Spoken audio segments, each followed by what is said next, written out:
What's going on, Houston, Texas?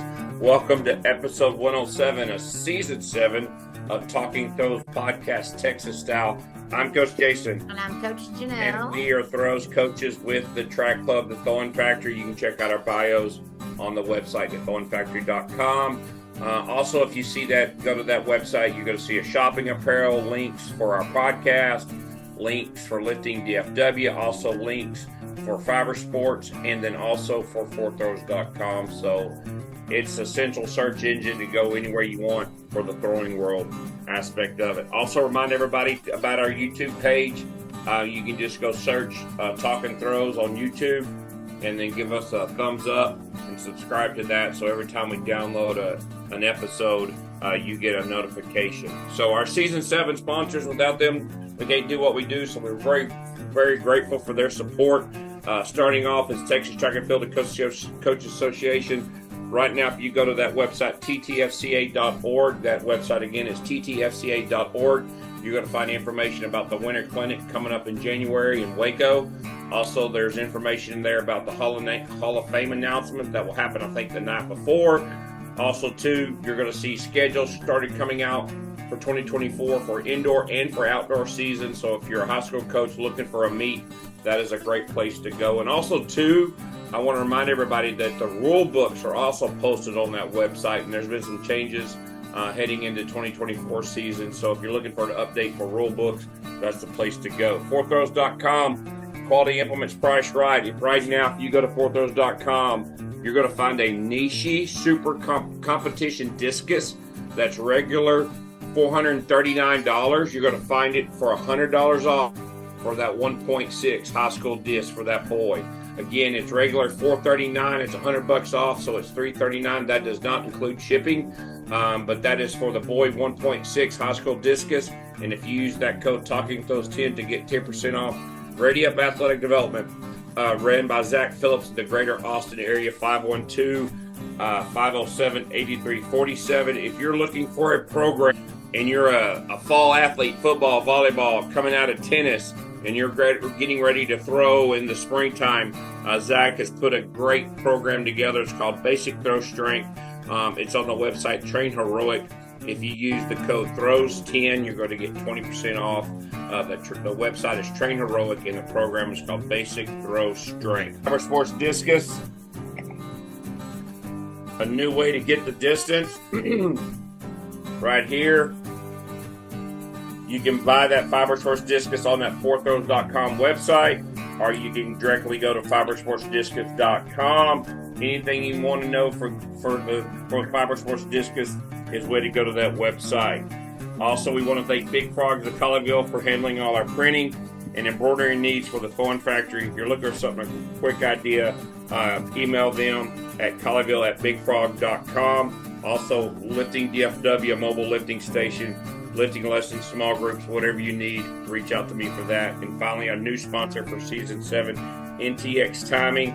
NTX Timing is an active HY Tech certified contractor and an official for Mile Split. So guys, we go to a lot of meets. We see a lot of throwers that get great marks, but then you go to these websites, you never see that that meet posted on that website for that mark to be published, or a great distance in a long jump or triple jump, and you never see those marks posted.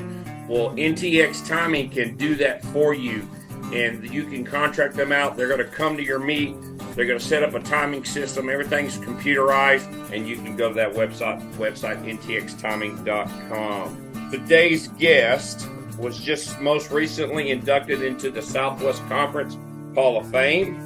In 1974, he graduated from Rice University. While at Rice University, he was a 3-time All-American, and still to this day, currently, he is the school record holder in the shot put of 60 feet 11 inches and in the discus at 209 feet and 2 inches. In 1980, he placed 6th at the Olympic trials. In 1979, he hit a personal best of 69.26 in the discus. And what's cool about that mark, that still ranks 12th all time in U.S. marks for the male side. So please welcome to episode 107, Ken Stadel. Well, sir, it is a great honor to have you on. So, well, thank you. I'm happy to be here.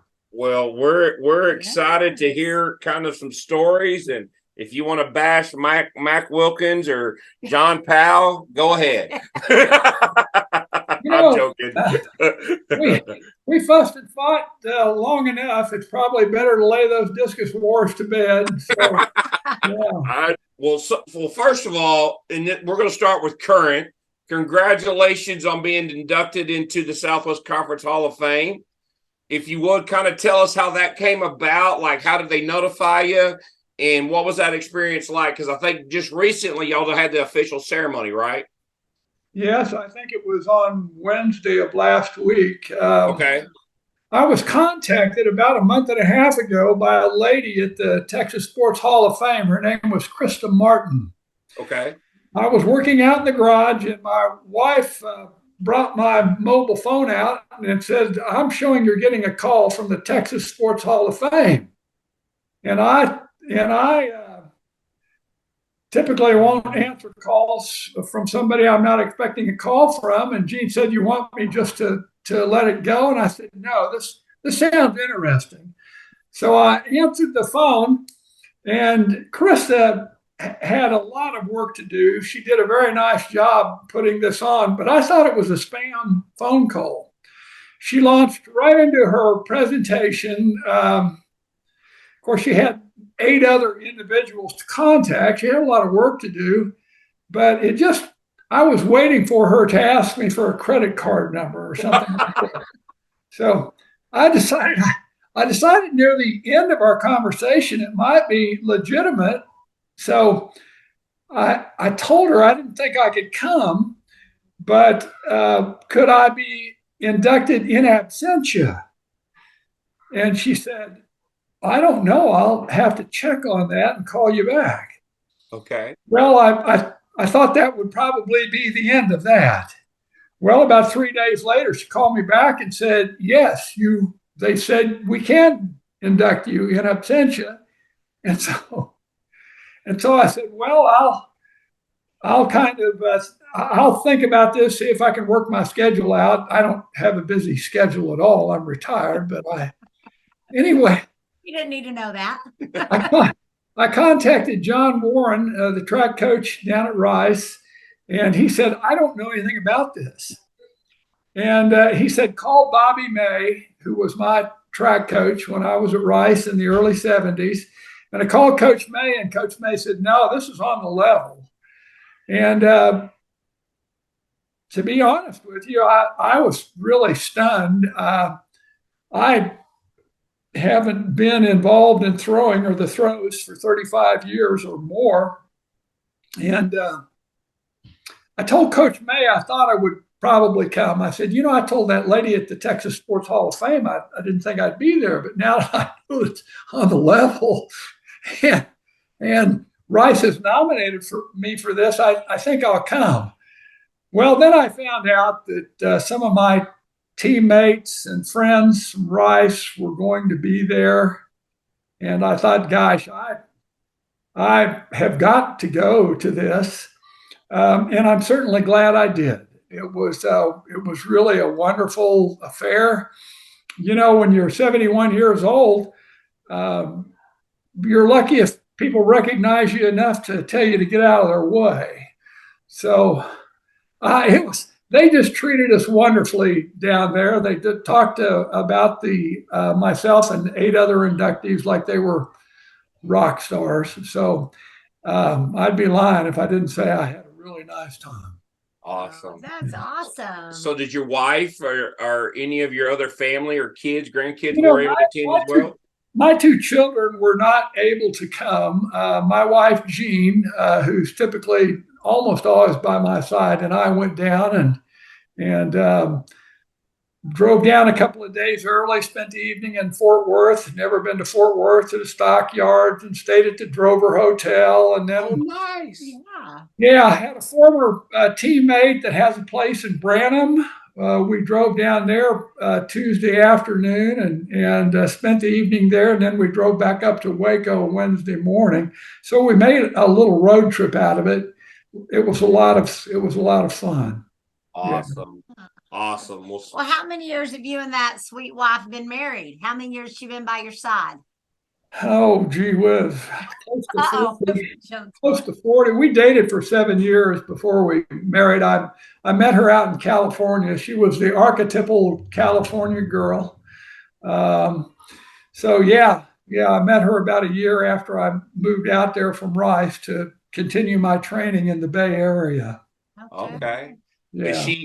Was she a fan of track and field at the time? Did she know what the discus was? I was working, I had a couple of menial jobs the whole time I was in California. I wasn't interested in doing anything but making enough money to buy food and pay the rent. And I was working in a small sporting goods store that sold primarily Adidas clothing and shoes. And she came in there with one of her teammates to buy track bikes. So that's how I met her, was at that sporting goods store. Awesome. That's a cool story. So, and that leads us into kind of, you said you retired, kind of update us on kind of, maybe what did you retire from, and kind of, how old are your kids nowadays, and kind of what's been going on the last 10 or 15 years? I graduated from Rice in 74.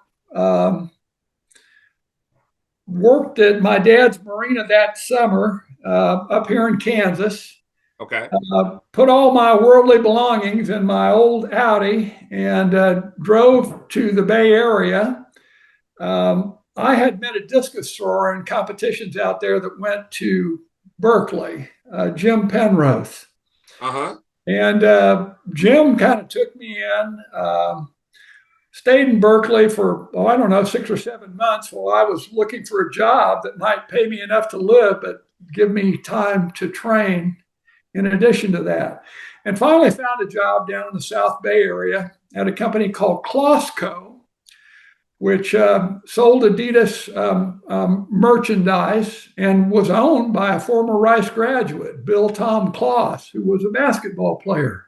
Oh, wow. Okay. And a very good, very notable athlete at Rice University. Anyway, that was a tough job. I was pounding the floor, concrete floor in a warehouse, pulling shoes and training suits and stuff like that.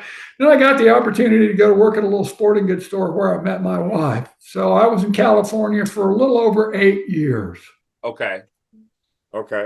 Nice. Now, you said recently you've relocated back to to Kansas since retirement? Well, we Gene and I moved from California back here to Kansas in '83. Okay. And we bought a small business here and kind of expanded that over the years and have been working there the past nearly 40 years. And we finally we bought a small lumber yard and wound up eventually with 3 lumber yards.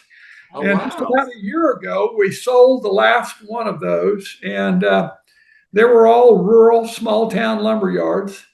But we sold those and moved to Lawrence. So we live in Lawrence, Kansas now. Oh, wow. In the Jayhawk country then. We are, you can't live in Lawrence and not be a KU basketball fan. So, we're KU fans now. My first allegiance is to Rice, but I'd say KU is a close second. So. Oh, wow. Well, I have to ask then, I don't know if you're following Rice track and field, but have you met Doug Reynolds yet? Is he their coach, their throwing coach? Yes, sir, he is. Yes, sir, he is. Very, very nice young man. He was actually at the affair in Waco. Was he? Okay. Yes, he was. He and John Warren both came up for that. Oh, nice. And I had met Doug before. I'm not good at remembering everyone's name, but yeah, he was there. Uh-huh. Awesome. Yeah, that throwing program they're getting there at Kansas is going to be a good one for sure. So, for sure. Well, they've got a couple of good discus throwers now at Rice. They have a young fellow that transferred from Harvard that's thrown 204 feet. He's a very good thrower. Yeah, Sam Mathis. Yeah, he's got one more year of eligibility there. And yeah, they're going to try to set him up in a meet where he can break my school record. It's about it's about time. It's pretty old. Well, and that does that still mean something to you? The impact that you had at Rice, and you're still the collegiate record holder at your alma mater in the shot and the disc. You know, it means something to me, but it's more surprising than anything else. If someone would have told me when I graduated in '74 that I would still have the school record, you know, almost 50 years later, I would not have expected that at all. Yeah. And it's about time for somebody to break it. So hopefully Sam will get that this coming year. But yeah, Rice has been really good to me. They put me in the Hall of Fame. They've had a couple of get-togethers with. They have a track promotion club down there called the PR Club. Mm-hmm. They've honored me in that a couple of times. It seems Rice has been better to me probably than I deserve, considering the only time I spent in Texas was the 4 years I was in school there. Left for California and then came back to Kansas after that, and have been back to Rice periodically since. Our son went to Rice, though. Okay. And actually won 2 conference championships in the shot put. Oh, really? He threw at Rice? Yeah. Luke went there as a thrower. And I think he won 1 conference championship when they were in the WAC. Okay. And another one the second year. That was his junior year, if I'm thinking right. And then he won a conference championship when they were in Conference USA. Awesome. Wow. So he had a good career there. And John Warren was his coach there. So we got very familiar with Coach Warren, and of course have been in touch with Bobby May over the years. And my old head coach, Augie Erfurth, has passed away, but he was a wonderful man. But those people were always very, very good to me. Yeah. And getting, your time at Rice, you were a 3-time All-American. You had some great battles, going against Mac Wilkins. Is there any of those experiences kind of stands out to you during that time of your success that kind of, if I'd have got this, or maybe it didn't go my way or anything like that? Well, I guess one of the experiences in track and field that stands out in my mind the most is when we won the Southwest Conference Championship my freshman year at Rice. Okay. I won the discus unexpectedly. I was not the favorite in that event. And everything kind of fell into place for Rice University in that meet. The meet was held at College Station, and Texas A&M was the defending champions in that meet, and they were favored to win that meet. And we won it by 1/2 of 1 point. Oh, wow. That's exciting. Wow. And I remember after the mile relay, track and field has never in my mind been a team sport, but that was certainly a team effort then. And I remember after our mile relay team crossed the finish line and we knew that we had won the meet, that was, I guess, maybe one of the happiest moments in my career of competing. To be on the infield with all those teammates and everybody was jumping and hollering and the coaches were as happy as we were. And so that's something in my career that stands out from a team standpoint. And I don't know, it's been so many years ago. I have fairly clear memories of throwing my PR in the national championships in Walnut, California at Mount Sac in '79. Uh-huh. And I got second to Mac. Yeah. I threw a lifetime best and still lost, but that was quite a discus competition. I wasn't really paying attention to the announcer, but my father attended that meet. My dad told me the announcer said that was the best. Those were the best discus marks for places 1 through 5 in the history of the event. Yes. Oh, wow. It was an incredible competition.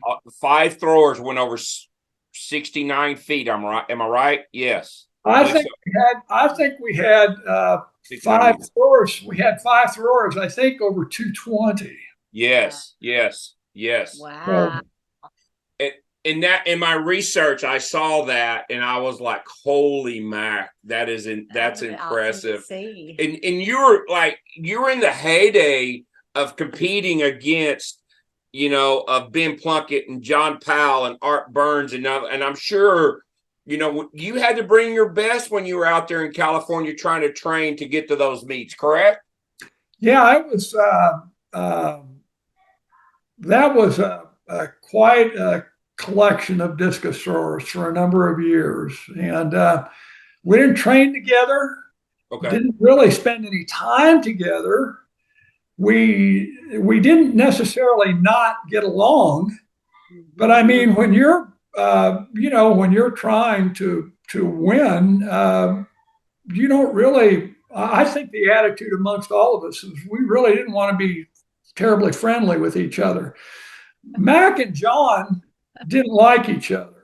I got along fine with most all the throwers, but yeah, like I say, we threw in separate training facilities, typically didn't lift at the same gyms, just ran into each other when it was time to compete.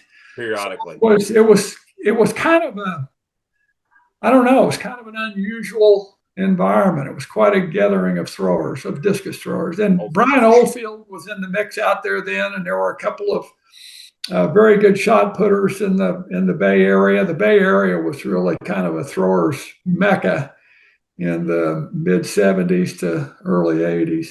Oh, for sure. Do you remember any conversations with John Powell about the discus and the movement, or maybe the turn out of the back that you would like to share? Anything? Yeah, I probably threw with John in training as much as anybody. We didn't throw together in training very much, but John was the world record holder when I went to California. And so I made it a point to try to spend some time with him. And he was okay with that, I think, until I became a little better and became perhaps his record against me was, he beat me far more times than I beat him. But once he realized I had the potential to beat him, our relationship changed a little bit. But I knew John quite well, and he was kind of a quiet, aloof individual. I wasn't funny or warm and friendly like Mac could be. Yeah. But yeah, those were, and I lived about 2 blocks down the street from John in Cupertino, California.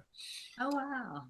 He had a condominium in Cupertino, and I lived in an apartment complex down the street from that condominium.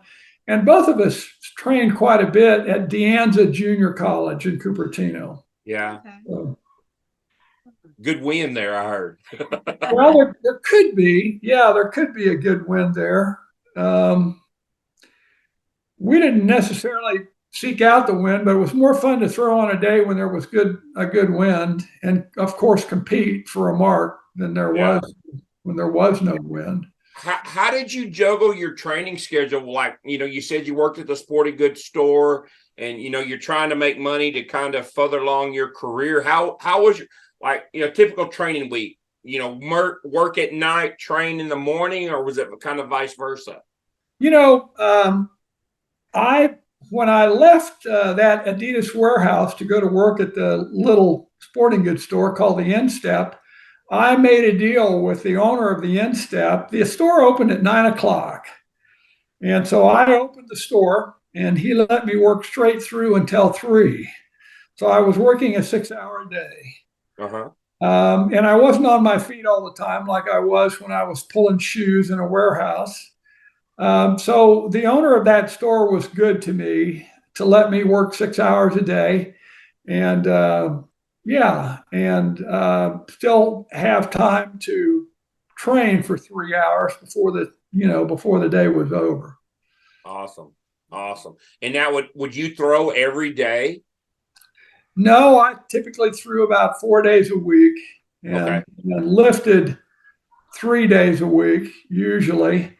Uh, Trained quite often 7 days a week, but sometimes just six, but at least 6 days a week. Yeah. Um, Go ahead. I'm sorry. no, that was, I can remember coming home after working out and just being dog tired, just, didn't hardly have enough energy to make food for myself. But, when you're in your mid 20s, why, you can get up the next morning and you can do it again. Yeah. So yeah, Ken, no so big deal. as you're training and doing this, and the whole objective of going to California was to make the Olympics. Am I right on that? Was that the plan? Yeah, it was. That was my excuse anyway. I really simply wanted to see if I could throw farther. I didn't have any particular distance in mind, but my main goal was to see if I could throw farther. I hurt my back my senior year at Rice. Uh-huh. Senior year was not as productive, was not as good as my junior year. I didn't break my PR from my junior year. And I honestly didn't know when I left for California if my back was going to recover enough for me to throw far again. So I kind of went out there on a wing and a prayer. I figured if it didn't work, why, it won't work. But was able to kind of get the back into shape and look like I could continue to throw PRs. Awesome. And you did so that the 69.26, was that after that when you moved to California, or were you still at Rice? No, I threw 209 at Rice. Okay. And so the 69.26, which is 227 something, was in 79. So it would have been 5 years after I graduated from Rice. Gotcha. Oh, Okay. wow. Okay. Thanks for the timeline correction there. Yeah. So I want to bring something up to you, and I'm just curious if you know the answer. Do you know what that mark ranks currently in the U.S., like all time? The Texas Track and Field Coaches Association. Coaches education through our annual winter clinic, the state's #1 track and field clinic. Texas Track and Field promotion, our postseason Meet of Champions, lobbying efforts with the state's governing bodies, the Texas Track and Field Hall of Fame. If it involves Texas Track and Field, we're at the forefront. Join our mission in continuing to make Texas Track and Field the nation's best. No. 12th. It does? Yes, sir. Really? You're still 12th all time in the USA discus mark with the 69.26. I didn't know that. Yes, sir. Let me give you who's first. Ben Plunkett, 1983. John Powell is second, 1984. Art Burns is third, 1983. And then you have Turner Washington fourth and Matt Wilkins fifth in 1980. What's interesting is ninth is Al Order in 1980. Then right in front of you is Mike Bunsick in 1991, and you're 12th. And then a good friend of our shows and a good friend of mine who went to Rice initially, and we've had great conversations about you, is a gentleman named Adam Setliff. Yeah, I know Adam. Yes. Yeah. I've got an interesting story about Al Order and that PR of his that's ahead of me by an inch or two. Yeah. He threw that PR in Wichita. Yeah. I think maybe in 79. Does that look right? 80 in May of 1980. Okay. Well, because Al Order is Kansas University of Kansas alumnus. He's not from Kansas, but he's certainly Kansas's most famous thrower. For sure. The people in Wichita set that track meet up for him with a discus ring on the infield. And they invited me to come and compete, which I agreed to readily because it was a plane ticket back home. So the discus was on the infield, and the announcers made a big deal out of it. And I beat him in that competition on the first day by probably 10 feet. Oh, Wow. And, you know, to his credit, I mean, he was very quite old for a discus thrower then, a tremendous thrower for his age, taking nothing away from him at all. But I mean, and it was a privilege to compete against him. Yeah. But I beat him fairly soundly in that meet. And then I packed my bags, and I think my parents had driven down to Wichita, and I drove up to my hometown and went to my alumni banquet, okay. which was that evening. Well, Al was scheduled, the way I understand it, to fly back out of Wichita the next day. The next day, they had a tremendous wind in Wichita. And that was the day that the collegians were scheduled to throw. Okay. Al threw with the collegians. And that's when he threw his PR. On that unattached. Yeah. And Oh. I think, God, why didn't I stay in Wichita? My PR might be better than it is. Yeah. no Well, kidding. and that leads me. I always ask everybody this: Did you break 70 meters in practice? Did you know that you could throw over 70 meters? Well, no, I never threw further than my PR in practice, but I threw over 220 regularly in practice. Okay. But I think had I not overtrained, which I did most of my career, and been plagued with injuries, particularly in the Olympic years, I have no doubt I could have thrown 70 meters. Wow. But that 70 meters is something to kind of hang your hat on if you're a discus thrower. That's kind of that separates the men from the boys. Yeah, that's huge. Didn't that is quite true. I'm kind of curious. If I'm just kind of curious because I asked this too. Do you remember what kind of discus you used?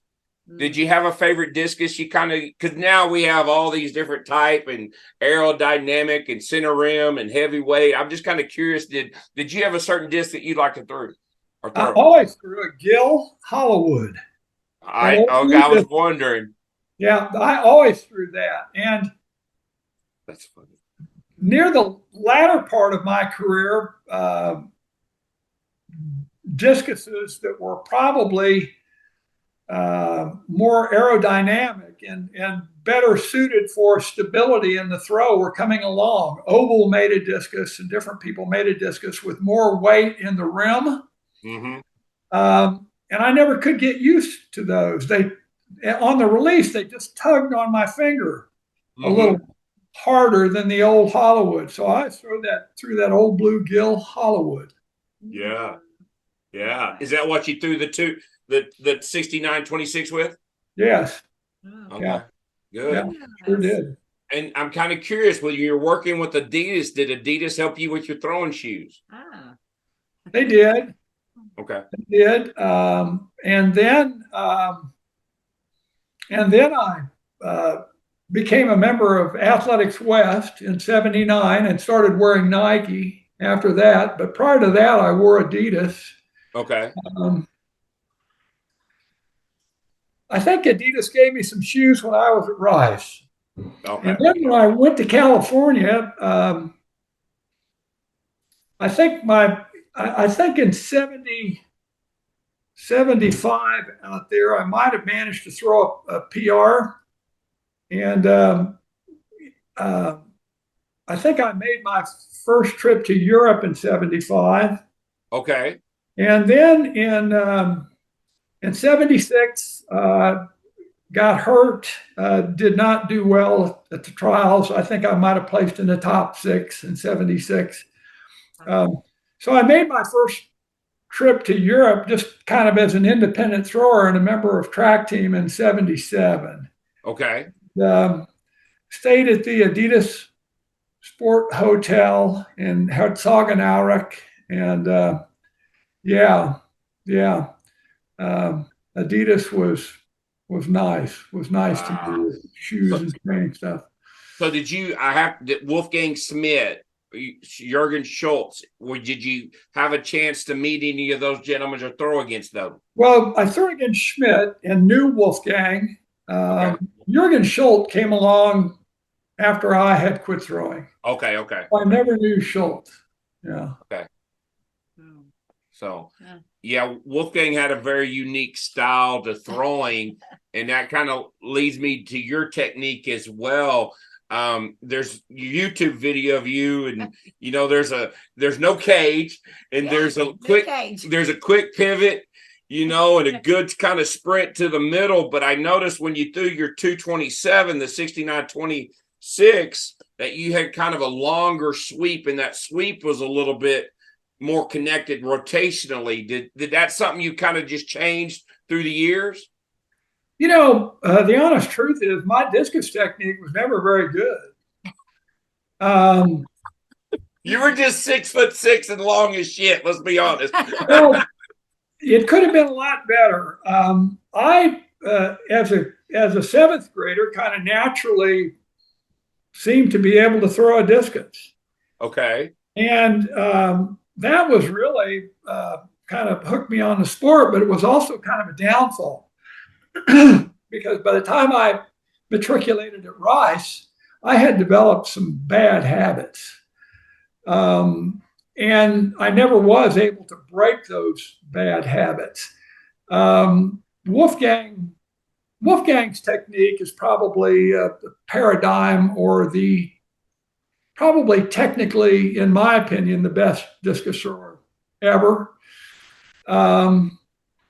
Mac's technique was good, certainly better than mine. But I think Mac would probably tell you that his technique was not as good as Wolfgang's either. Yeah. John Powell's technique was very good for John, who was not a big man like a lot of the discus throwers. He probably had the most efficient technique. With your length being 6'6" and a long wingspan, would you say you were kind of very concerned with the orbit of the disc and the path to create that big high point, low point, big finish? Because you could watch any of your films and you pull the hell out of the discus. My finish was good, probably as good or better than most. But my move out of the back was not good. I was very slow to the center of the ring, and then I just ripped the shit out of it. That's how I flew for. So, but that'll only get you so far, and it's have to get you hurt. I really kind of figured out what good discus technique was and how to throw the discus late in my career, and it was really too late. At that point in time. Yeah. But you look at other throwers that didn't have impeccable technique, like Art Burns, who threw terribly far. Yeah. So, yeah. I think Art, he wasn't a tall man either. Correct me if I'm wrong. He wasn't as tall as you. No, I think Art might have been 6'3", but incredibly strong. Art was really, really strong. Yeah. And that leads me to, I guess this is a great question. Do you currently watch, discus in the U.S. or World Rise and kind of keep up with what everybody's doing in March, but also maybe technique-wise? No, not really. Not really. When we came back to Kansas here and borrowed a lot of money to buy our first small business, I was just focused on that business. 83 was not a good time to borrow money and buy a business, I can tell you. No, sir, it was not. We were lucky.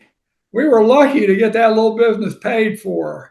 But I was focused on that, raising children. Yeah. And I just got completely away from the sport. I didn't pay any attention to the sport at all for a number of years. And only in the last few years have I begun to kind of indulge myself in an interest in the throws again. Good. Um, Good. I know that the state of the discus in the U.S. it's not terribly strong right now, vis-a-vis the rest of the world. Our shot putters are gangbusters, but I Yes. think that kind of stuff just goes in cycles. So Yeah. yeah. And that was going to be one of the things I was going to ask you. If you look at the marks during your era when you were throwing, and it was the Plunketts and all those guys, those marks were really, really high. And like, right now, our best U.S. thrower is maybe 68 meters. And of course, I'm sure you will agree that football has pulled our 6'6" potential throwers, away from the discus ring and put them in a defensive end or tight end. And that's what we're going with currently and stuff. But I think hopefully through this podcast and people listening to you, we might be able to get a couple of those 6'6" guys back in that discus ring and motivate them to throw far and break that 70 meters. Well, when I was throwing, the discus was certainly not a lucrative endeavor. Mm-hmm. You had to throw because you loved it. And at least at that point in time, you could make money playing football. Yeah. Now you can make a little money as a thrower if you're good. I suspect that Ryan Krauser has very nice income, but he's able to have that now. But I'll bet the people at the University of Texas just salivated all over him, thinking they could get him out on the football field. But it's wonderful that a man like that's such a wonderful athlete, has decided to make the shot put his vocation, and perhaps the discus in the future. I've heard him quoted that after this Olympics, he may want to pick up the discus again. So. Yes, you are, Kurt. You're up to date, sir. I'm impressed by that. Have you kept up with kind of what Valerie Allman has done on the woman's side in the discus in that 1K? It's hard not to enjoy watching her. She's very unusual. She's a beautiful woman. She is not. She doesn't really look like a discus thrower. She just doesn't look big enough and strong enough and thick enough to be a discus thrower. But wonderful technique, really explosive. And I have paid attention to her career. It's hard not to root for her and enjoy watching her. That's awesome. So, well, Janelle. Olympics. Oh, yeah. One final thing about your career, then we're going to start back going to your youth. 1980 Olympic trials, 6th place. Do you remember that day and kind of how that worked out? Did you know going in that was going to be your kind of last hurrah to make the trials or make the Olympic team? Yeah, I did. I thought that was probably it. I had opened 1980 at the Sun Angel Classic in Tempe, Arizona with, I think, 218. It was the best throw in the world at that point in time. Mm-hmm. I was extremely strong, and I think my technique had improved, and I thought that 80 was probably going to be my year. And I overtrained. None of us really had coaches. Mac and Art and John and I, we just trained like we thought we should. And I was never a good squatter or a terribly good bench presser, but I was good at pulling lifts. And I always threw the best when I could pull heavily. And I was doing snatch pulls with 315. I was pulling it to my chin off a 6-inch platform. Ooh. And I was on a platform, so I had to go down deeper to start the pull. Yeah. And my back felt funny after my last set. I should have gone home and just, waited to see what would happen. But as soon as those snatch pulls were over, I went to front squats. And I just really wrecked my back that day. And I didn't throw again. That was probably 2 months before the Olympic trials. I don't think I threw again until the trials. So it was, yeah, I don't know.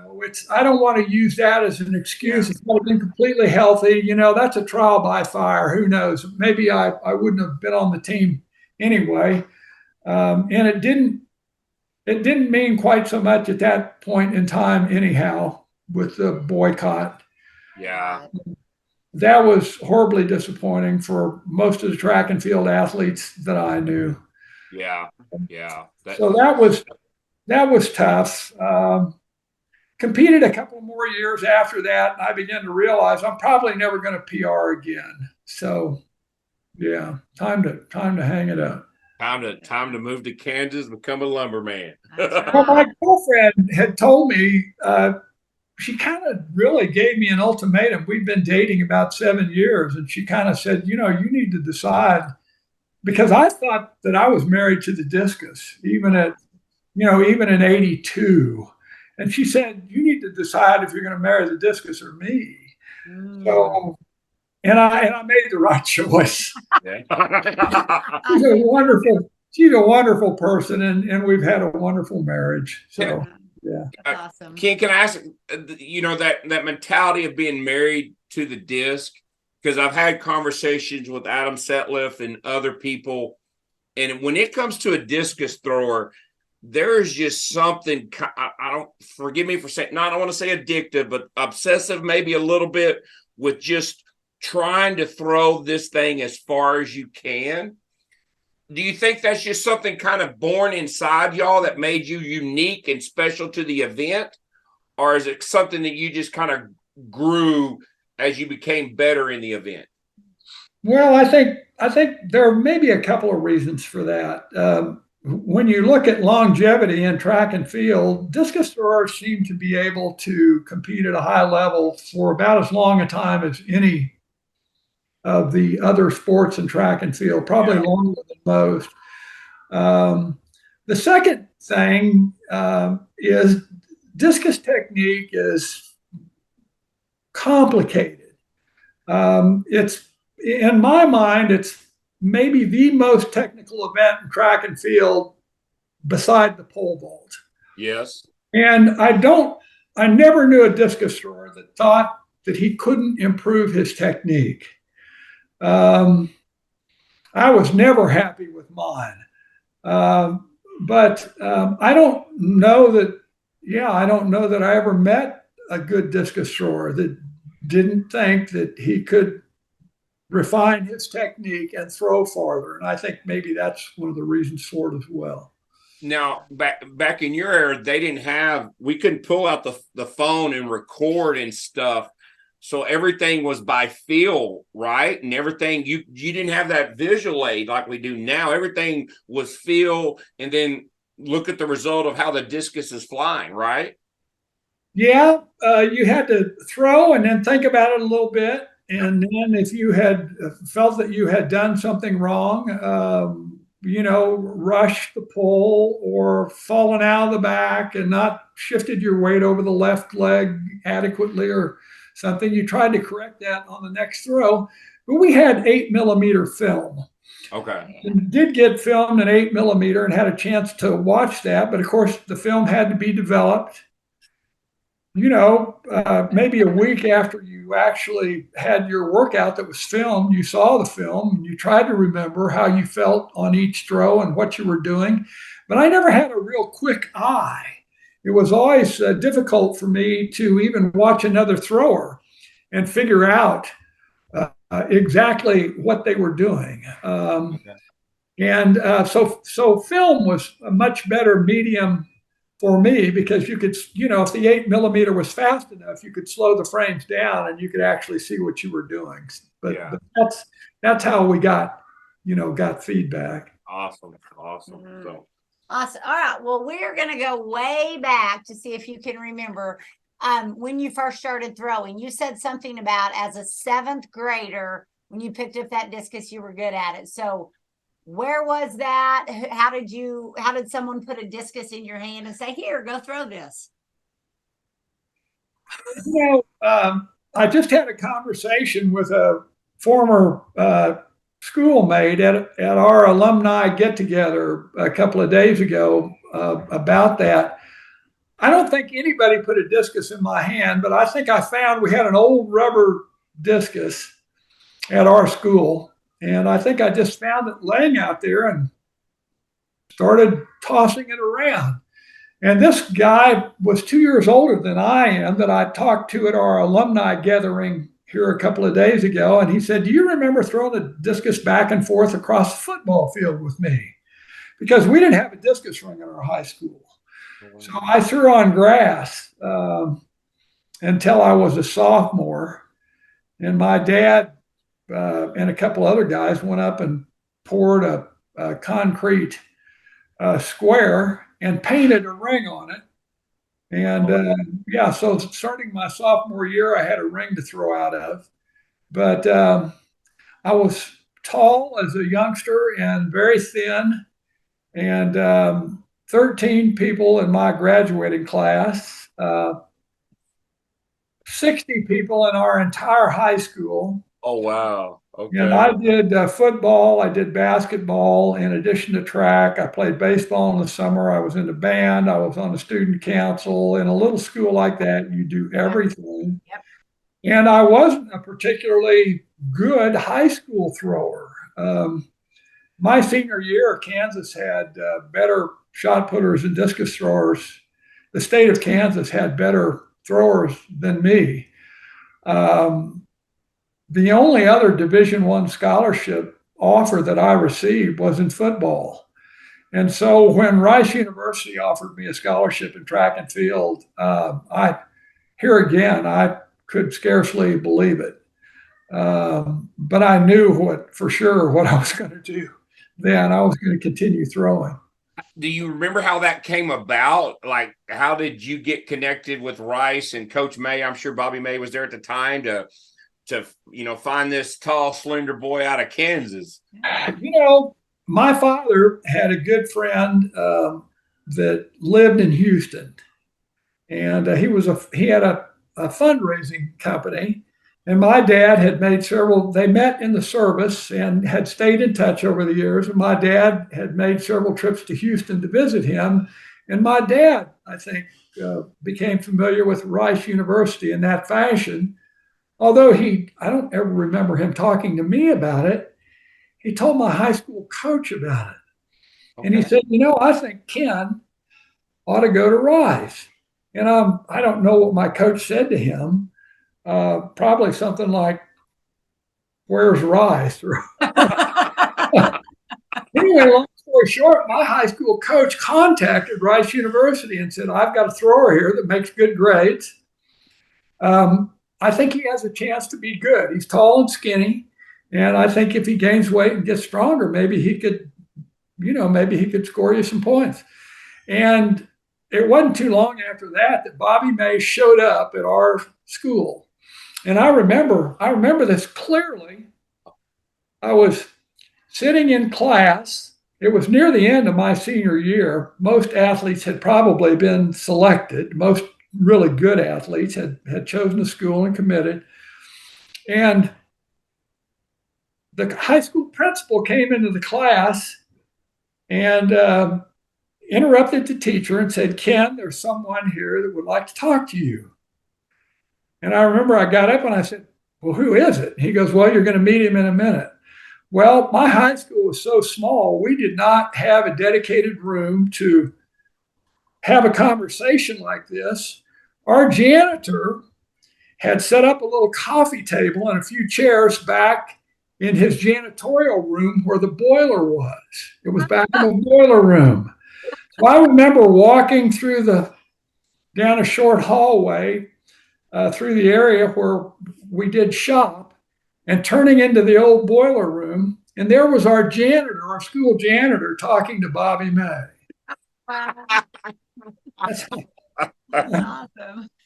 And of course, I didn't know what the heck to say. I was just like, You didn't know if you were. Oh my God! You didn't know if you were going to be going to janitorial university or where. Back here for us. He's going to have me mop the floor or what? Anyway, that Coach May was a very charismatic, very cordial individual, and I think he may have stayed long enough to meet my parents and talk to me a little bit about Rice University, but didn't say, we'd like you to come to school there. I don't remember him saying that. And I think I remember the next day talking to my coach about that. And I said, that was really something. Do you think they're interested in me at Rice University? And he said, they are. He said, they're going to ask you to go to school there. And I said, well, what are they going to offer me? And he said, they're going to offer you a full scholarship. And at that point in time, I think track and field Division I had 18 full men's scholarships. So most track and field athletes were offered full scholarships at that point in time. But I mean, I was really I was flabbergasted, just, had hardly been out of the state of Kansas and was pretty excited. But Rice was horribly difficult, particularly the first year. I really didn't know after the first semester. I went home for Christmas after the first semester, and I didn't want to go back. Oh. But I couldn't really tell my parents that I was going to quit, and I couldn't face the coaches. I just couldn't do it. And somehow, the second semester of my freshman year, things began to get better. I began to figure out how to compete in the classroom, because competing in the classroom is what you did at Rice. Yes, sir. I was a biology major. I had difficult courses. Then we won that conference championship at the end of that freshman year. And I really kind of felt like I belonged at the school. I felt like I belonged on the track team. I'd gained a little weight. I'd gotten a little stronger. And it turned out to be I never worked so hard in my life as I did those 4 years at Rice. Wow. So were you like valedictorian or salutatorian of your high school class? Yeah, I was valedictorian. 13 people, you have to understand. Hey, I had 15 in my graduating class, and I was not valedictorian. So I was number 10. So that's out of 15. So was the plan to go to Rice, major in biology, and I'm guessing become a doctor? That was it. Yeah, I was interested in medicine always from a very young age. That was, I used to draw organs and look in medical books and stuff like that. And so I thought, well, I'll go to California and I will try to make the 76 Olympic team. And then I will apply to medical school. Well, I didn't make the team, and I thought I better try again. Well, 8 years later, the people that I graduated from Rice with were doctors. Yeah. And they were in practices, and I thought, I'm 30, I'm 31 years old. I don't want to be the oldest guy. For sure. Understand that. I'm curious because we had her on, and I love her to death. And you talking about being a doctor. Have you had a chance to meet Dr. Regina Kavanaugh? Yes, I have. Yeah. She's went to us. Yeah. Were y'all there at the same time? Was there some overlap? No, there was no overlap at all. Regina was there. I think I was gone several years before Regina came in as a freshman. Okay. Yeah. So, and you mentioned the weight program and putting on size, because I remember we had an episode with her, and she said that she went in there, that very scrawny young lady, and and there's pictures of her, and she was known as Thunder Thighs by the time she graduated. Did Coach May or the track team, were they kind of revolutionary in their weight program, in the early 70s? To kind of get y'all the mass and stuff that y'all needed going on in the program? Not at all. when I went there in 1970, and this is no knock on the coaches, but weightlifting was not. I trained on a universal machine my first year. Rice had almost no free weights at all. Dave Roberts, the pole vaulter from Rice, actually appropriated some free weights somewhere and put them in a room in the basketball gymnasium, clear up above in the corner. Oh, wow. It was about the rattiest environment that you could possibly imagine. I don't know if we had a squat rack up there or not, but we certainly didn't have a lifting platform. We had some dumbbells, we had some free weights, we had an Olympic bar, we had a bench press rack, but I didn't lift free weights at Rice until I was a sophomore. Okay. Oh, wow. What I did more than anything else was ate until I was sick almost every day. Just about every day I was there. Pounds on. Yeah. I can remember I used to eat so much that on the way back from we were on the training table not all year, but second semester. And I can remember eating so much training table that I couldn't hold it down. I'd throw up on the way back to the commons. And so I'd eat again. Oh, wow. So, Wow. Man. yeah, eating was a job. Oh, yeah. It's hard work. You got to eat, go to class. So in your peak, maybe when you threw the 69, when you threw your PR, what were you say you were weighing then? About 280. Wow. 6'6", 280. Yeah, about 280. Wow. And you moved very quick and light on your feet through the ring from all the videos we could tell. Well, you need to look at those carefully because I wasn't near as quick and light on my feet as a lot of the other throwers. I kind of lumbered across the ring, planted my left foot, and then just yanked on it. You did. You did. Do you ever just Google your name and see the YouTube videos that show up? You know, I've watched those, I think, a time or two over the years. Yeah. And, but I'm more apt to watch videos of someone like John Powell or Matt or hi guys. Hello. Hello. We got some grandkids, some guests. Yeah, they're over here. So yeah. Introduce them. This is grandson Mason Earl. Hello, Mason. And this is Greer. She is our daughter's boyfriend's daughter. Awesome. Yeah, so she will be they have not tied the knot yet, but they're headed strongly in that direction. And when that happens, but we already figure Greer's one of our family. There you go. And these two, you two get along pretty good, don't you? Yeah. Yeah, it's a little touchy. His family.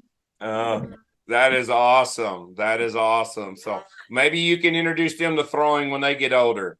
You know, I asked Mason the other day if for the first time ever, he's 7, if he might like to pick up a discus and throw it. And what'd you tell me, Mason? Yes. You told me yes. Have you seen videos of Grandpa throw? Have y'all seen videos of him throwing? No. No. You have to get him to show you some. It's pretty fun. Yeah. Just Google his name on the internet and it'll pop up for sure. He's kind of a big deal. Hey, you guys come on out. So, Well, awesome. Sir, man, it is a pleasure. It's an honor. Yes, it is an honor. I just, what you brought to the sport of throwing is something that we can never give back to you, and it was just a privilege. What you did for throwing, to carry, the legacy forward for other throwers has just been tremendous. Whether you know that or not, is your special cat, man, and we are excited to have you on, and also well deserved for going in the Hall of Fame in the Southwest Conference for sure. I appreciate you guys having me on. It's a pleasure to be here, and like I say, at my age, to be recognized, as someone that was good in track and field. Yeah, really kind of, just kind of surprised by the whole thing and all that. And that you're that number 12 in the U.S. All time. All time. That's Yeah, I would have figured I'd have been knocked down further than that, but no. No, sir. second day in Wichita, back in 1980. You'd be up there high. You might be number 1 or number 2. I don't think so, but Thank you, sir. God bless. take care. Thank you. Uh-huh. Would like to thank Ken for being on. I just, the thing about discus throwers is there's that little bit of just wanting to throw further, and it's not winning's okay, but just throwing that extra centimeter and just trying to improve is in their innate DNA, and I've always been fascinated with that. But there's some humbleness to Ken as well. Yeah. And, the legacy he led for throwing and going out to California to chase a dream. To throw farther. Not Yes. the Olympics to chase the dream, but throw farther. That is The true. Olympics was like cool, but But then at the same time, that's where he's met his wife, and then that led him to going back home to Kansas, and just how he wound up at Rice is a very unique story itself. So it just kind of goes some days you just never know what's going to happen when you get up and you put your clothes on, and what doors or who you're going to meet that day that's going to affect you for the rest of your life. And so, but we're just very grateful to have Ken on. He's just a legend. And again, I want to stress the fact that if you go to worldathletic.net and you do the filter for the U.S., he is ranked 12th all time, and that was set in 1979 in Walnut, California. So, and it is a pretty impressive list of U.S. discus throwers that he's among. And speaking of that, I have a question for you and for all of our listeners. So if you look at this list, 1980, 1980, 1980, 80, 70, 70, they had the 3mm video to watch. 8mm, Yeah. sorry. You go back and watch later. But our top throwers in the U.S. threw at that time. Here's your question. Do we overanalyze throwing today because we have instant access to watch ourselves, and that's why we don't throw as far? That may be a random question, but they had to learn how to feel. They didn't overanalyze their throw because they couldn't watch it 2 million times over and over and over and over. They had to feel it to do it. I would love some feedback on that from our listeners. What do you think is, because look, all those guys until you hit the 98 guy, maybe then 2010, but all those guys, it was VHS or DVD after the 8mm. It wasn't any of this. Well, So honestly, maybe we analyze it too much because we can see it too much. That's why we don't throw as far. well, I will give you a little bit of that, but also too, there's a little bit of I think the current discus thrower in the U.S. is in love with the weight room. They become. And like you said too, he didn't have a lot of weights. They didn't lift all the weights, and they didn't analyze. They things. were long and Yeah. lanky, and they were strong in their core, Yeah. and they weren't tight and stiff, maybe like you see some throwers nowadays. Because if you look at, the best throwers in the world now, they're the European, the Czechs and the Stalls and stuff like that. They're real tall, but they're not carrying a lot of muscle exactly. Even these guys did not carry a lot of muscle. The first one is Jason Young, which we've had on That was 2010. in 2010 and stuff. So, but anyway, Maybe we should further put our discussion. phones- Maybe we should put our phones away. Maybe we Quit should, analyzing our throws. for sure. So, All right, guys. We want to thank our sponsors for Season 7, Texas Track and Field Coaches Association. Go to ttfca.org. Check out all the info. Indoor season's right around the corner. And then as you're looking for your outdoor schedule for the spring of 2024, anywhere in Texas high school, 4throws.com. Get you some good quality implements. Use the code TalkingThrows10 to get 10% off. For those of you in the Austin area, go to Ready Up AD. Check out his website, readyupad.com. And then he also has that basic throw strength program on the Train Heroic site. If you're not a football player, if you are and your team's not going to make playoffs and you're ready to start throwing, or girls, whatever, get on there, use the code THROWS10 to get 20% off of that amazing program. And then Big Frogs of Colleyville, all of our printing needs, embroidery and everything at Colleyville at bigfrog.com. And then we want to, thanks again to NTX Timing, our new sponsor this season. Reach out to Coach Hornback at ntxtiming.com and just look him up if you're trying to schedule some of your spring meets. And hello, Talk and Throws Texas podcasters. I'm Bruce Caldwell. I'm here today to introduce the FiberSport Discus. Yes, many of you thought I only made great vaulting poles. I have been bringing quality discuses to the throwers' hands for over 40 years. First as Cantabrian USA representative, then for the past 10 years as the Nelco Discus distributor. I introduced the yellow-plated discus for the plastic's best durability. If your FiberSport discus breaks, we replace it. Our studies have reached into the science of using a wind tunnel and adding microchips to the discus to find the spin, the gravity, the flight stability of the discus. We have found it's not about rim weight anymore. It's more about creating a balanced stability to allow the discus to fly and surf the wind. Our new FiberSport discus is made to be selected to fit your needs, no matter the weather, no matter the conditions. Check out our discus selection guide at fibersportdiscus.com and find a dealer in your area that sells our fine product. Thank you, Jason and Janelle, for allowing me to talk with your listeners on Talk and Throws Texas Style. And then, as always, lifting DFW, you're ready to get stronger. We can get strong Olympic lifts. Thank y'all. See y'all down the road.